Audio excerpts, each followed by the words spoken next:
God is my source. I cannot see apart from Him. A Course in Miracles Workbook Lesson number 43.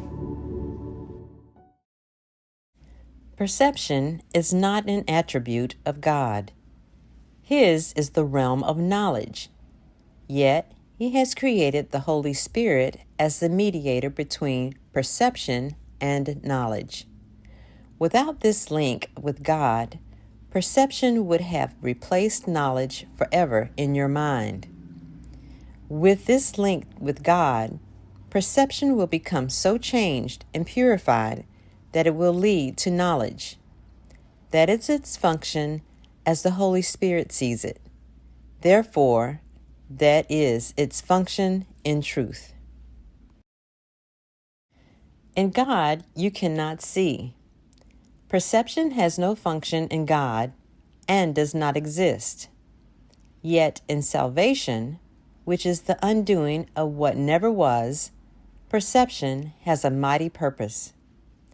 Made by the Son of God for an unholy purpose, it must become the means of the restoration of His holiness to His awareness. Perception has no meaning. Yet does the Holy Spirit give it a meaning very close to God's. Healed perception becomes the means by which the Son of God forgives his brother, and thus forgives himself.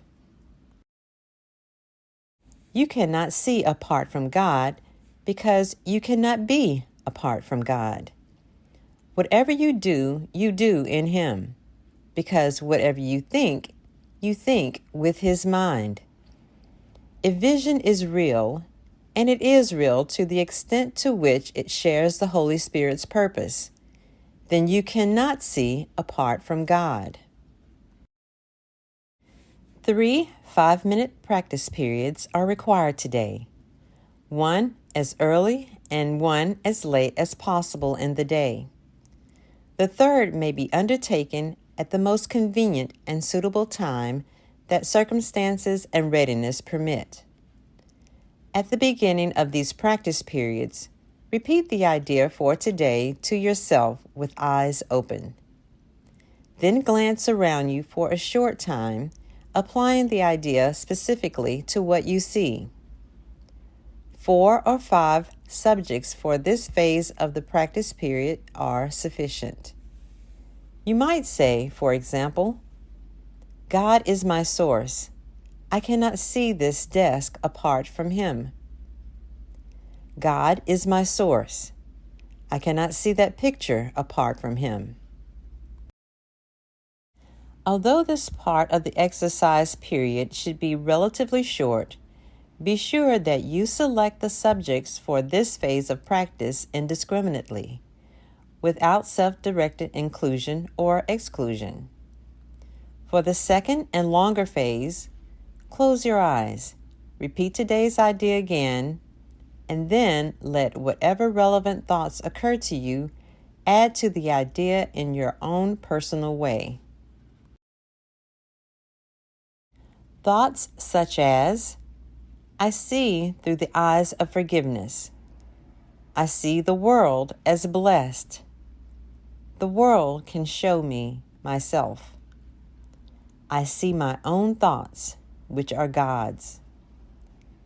Any thought related more or less directly to today's idea is suitable. The thoughts need not bear any obvious relationship to the idea, but they should not be in opposition to it.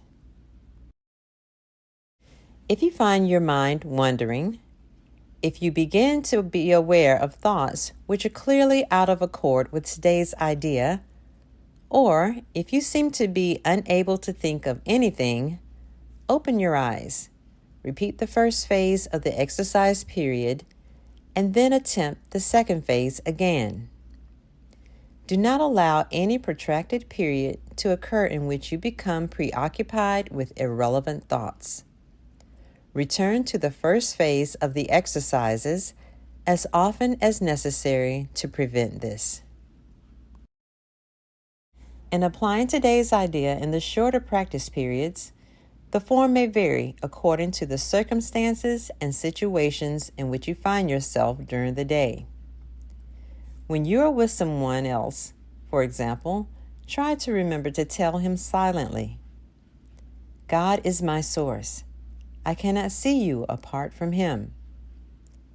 This form is equally applicable to strangers as it is to those you think are closer to you. In fact, try not to make distinctions of this kind at all. Today's idea should also be applied throughout the day to various situations and events that may occur, particularly to those which seem to distress you in any way. For this purpose, apply the idea in this form. God is my source. I cannot see this apart from Him. If no particular subject presents itself to your awareness at the time, merely repeat the idea in its original form. Try today not to allow any long periods of time to slip by without remembering today's idea, and thus remembering your function.